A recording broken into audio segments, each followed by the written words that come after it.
Most welcome to historic India. इस video में हम बात करने वाले हैं प्राचीन भारतीय इतिहास के अध्ययन के स्रोत, sources of study of ancient Indian history. जैसा कि आपको पता है, हिस्ट्री एक ऐसा सब्जेक्ट है जिसमें हमें आर्कियोलॉजिकल एविडेंस की जरूरत पड़ती है। तो आज इसके बारे में हम जानेंगे। तो आइए देखते हैं। प्राचीन भारतीय इतिहास के स्रोतों को मुख्य 3 भागों में विभाजित किया जाता है। पहला साहित्य स्रोत, दूसरा पुरातात्विक स्रोत और तीसरा विदेशी यात्रियों के विवरण। साहित्य स्रोत को भी 2 भागों में बांटा गया है। पहला धार्मिक साहित्य और दूसरा लौकिक साहित्य। धार्मिक साहित्य को पुनः 4 भागों में बांटा गया है। ब्राह्मण साहित्य, दूसरा बौद्ध साहित्य, तीसरा जैन साहित्य, चौथा महाकाव्य। अब ब्राह्मण साहित्य के अंतर्गत 4 वेद आते हैं, जिसमें पहला है ऋग्वेद, दूसरा सामवेद, तीसरा यजुर्वेद एवं चौथा है अथर्ववेद और इत्यादि। इसे हमें प्राचीन भारतीय इतिहास की महत्वपूर्ण जानकारी मिलती है। बौद्ध साहित्य, जिसके अंतर्गत आता है त्रिपिटक, जिसमें 3 साहित्य है। पहले है विनय पिटक,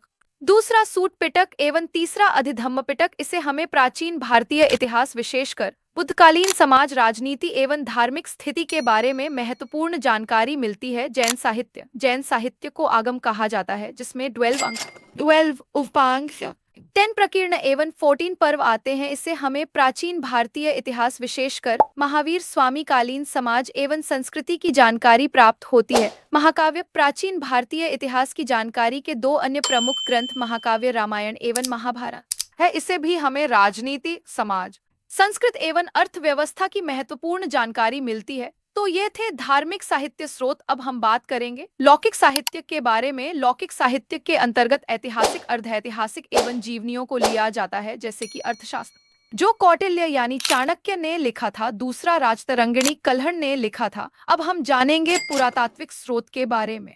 पुरातात्विक स्रोत के तहत शिलालेख, अभिलेख, जो पत्थर या धातु जैसी कठोर वस्तु पर लिखी जाती है। गुहालेख, जिससे गुफाओं के मुख्य दरवाजे के पिछले हिस्से को सपाट करके उस पर लेख लिखा जाता था। मुद्राएं, स्मारक मूर्तियों एवं चित्रकला आदि को माना जाता है। विदेशी विवरण, यूं तो प्राचीन काल में कई विदेशी यात्री भारत आए, मगर इनमें यूनानी सम्राट सेल्यूकस के राजदूत मेगास्थनीज द्वारा लिखित यात्रा वृतांत इंडिका का महत्वपूर्ण स्थान है। ये चंद्रगुप्त के दरबार में आया था। अंततः इस ग्रंथ में मौर्यकालीन इतिहास की जानकारी हमें प्राप्त होती है। महमूद गजनवी के साथ भारत आने वाले अलबरूनी के ग्रंथ तहकीक थे। हिंद से भी उस समय के भारत के राजनीतिक, सामाजिक एवं सांस्कृतिक इतिहास की महत्वपूर्ण जानकारी मिलती है। इस तरह हम देखते हैं कि प्राचीन भारतीय इतिहास की जानकारी के प्रचुर मात्रा में स्रोत उपलब्ध।